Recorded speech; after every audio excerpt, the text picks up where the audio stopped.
அன்பின் உள்ளங்களே, இன்னைக்கு இயேசு ஆண்டவர் விவாகரத்து பத்தி நல்ல ஒரு பிரசங்கம் கொடுக்கிறாரு பரிசேயர்களுக்கு, அங்க வந்திருந்த மக்களுக்கு. பரிசேயர்கள் என்ன தெரியுமா கேட்டாங்க? பழைய காலத்துல மோசே சொல்லி இருக்கிறாரு, கணவன் அவனுக்கு இஷ்டம் இல்லை அப்படின்னு சொன்னா விவாகரத்து பத்திரம் எழுதி அவளை விலக்கி விட்டுறலாம். இன்னைக்கு நாங்க அதை பண்ணலாமா அப்படின்னு சொல்லி இயேசுவை பிரச்சனையில தள்ளி விடுறதுக்காக ஒரு கேள்வி கேட்கிறாங்க. அதுக்கு இயேசு சாமர்த்தியமாக ஒரு பதில் சொல்றாரு. இந்த பாருங்கப்பா, அன்னைக்கு மோசே எதற்கு அப்படி பண்ணாரு? எதற்கு அப்படின்னு சொன்னா, அன்னைக்கு வாழ்ந்தவர்கள், அதாவது மனுஷர்கள், அவர்களது மனைவியர்களை எப்படி ட்ரீட் பண்ணாங்க தெரியுமா? ரொம்ப கொடூரமாக. அவங்களுக்கு சின்ன சின்ன விஷயங்கள் பிடிக்கல அப்படின்னு சொன்னா கூட அவர்களை ரொம்ப மோசமா தண்டிப்பாங்க. சில சமயங்கள்ல பெண்களை அவர்கள் மதிக்கிறதே கிடையாது, அவங்களை அடிச்சு கூட கொண்டு போடுவது.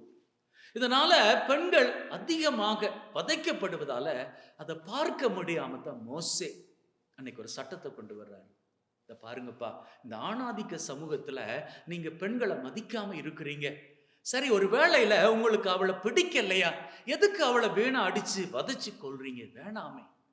அவளுக்கு ஒரு விவாகரத்து எழுதி அவளுக்கு ஒரு விடுதலை கொடுத்துட்டீங்க அப்படின்னு சொன்னா அவ பாட்டுக்கு போய் அவ வாழ்க்கையை வாழ்ந்துப்பான், அவளது உயிராவது மிஞ்சும் அப்படின்னு சொல்லி அந்த நோக்கத்துல தான், உங்களது கடின உள்ளத்தால் தான் அவர் அப்படியான ஒரு சட்டத்தை கொண்டு வந்தாரே ஒழிய தொடக்கத்துல இருந்தே கடவுள் விவாகரத்தை அனுமதிக்கவே இல்லை. அவரே கணவன் மனைவியை ஒன்னா இணைச்சு இந்த உலகத்துல மனுஷ குலத்தை பலுகி பெருகும்படியாக ஆணையிட்டவர். அப்பேற்பட்ட கடவுள் விவாகரத்தை விரும்புவாரா அப்படின்னு இயேசு கேட்கிறாரு. அன்பின் உள்ளங்களே, இந்த விவாகரத்து அப்படின்னு சொல்லக்கூடிய டாபிக் ரொம்பவும் கிரிட்டிக்கலானது தான். ஏன்னா இந்த காரியம் சிலருக்கு ஓகே அப்படின்னு இருக்கலாம், சிலருக்கு இல்லை, அப்படி பண்ணக்கூடாது அப்படின்னு இருக்கலாம். எது எப்படியாக இருந்தாலும் உங்களுக்கு இந்த இடத்துல ஒரு முக்கியமான குடும்பத்தை முன்வைக்க விரும்புகிறேன். அந்த குடும்பம் வேற எந்த குடும்பமே கிடையாது, உண்மையாகவே சந்தேகத்தால் பிரிந்து போகக்கூடிய ஒரு குடும்பம். ஆனாலும் அந்த சந்தேகத்தின் மத்தியிலும் நம்பிக்கையால் ஒன்றாக இணைந்து கடைசி வரை ஒருத்தர் ஒருத்தரை விட்டு கொடுக்காம ஒருத்தருக்கு பிரமாணிக்கமாக வாழ்ந்த குடும்பம், அந்த குடும்பம் தான் திருக்குடும்பம். அன்னை மரியாள் திருமணத்திற்கு முன்னாடியே இயேசு ஆண்டவரை தன்னுடைய கருவில் சுமந்தவர். அப்படி அவர் கருவில் இயேசுவை சுமந்ததை சூசேப்பர் ஏற்றுக்கொண்டார்.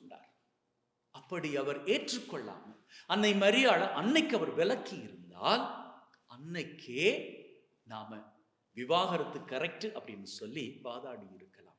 ஆனா அந்த சூழ்நிலையில கூட சூசேப்பர் அன்னை மரியாள சந்தேகிக்காமல் நம்பி ஏற்றுக்கொண்டு வாழ்ந்தபடியால் தான் அந்த குடும்பம் இன்னைக்கு வரைக்கும் திருக்குடும்பமாக போற்றப்படுது.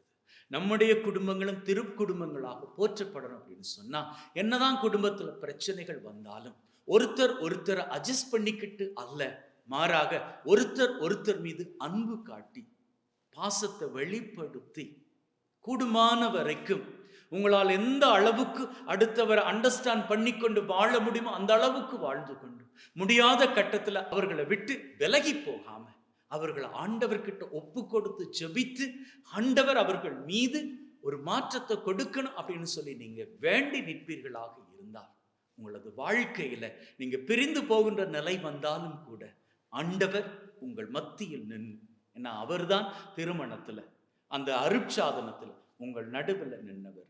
அவரு மீண்டுமாக உங்களை பிரிந்து போக விடாமல் உங்களை கெட்டியாக பற்றி பிடித்து உங்களது குடும்ப வாழ்க்கை என்று மாத்திரமல்ல இனி வருகிற நாட்களில் சிறப்பாக அமைந்து கொள்ளும்.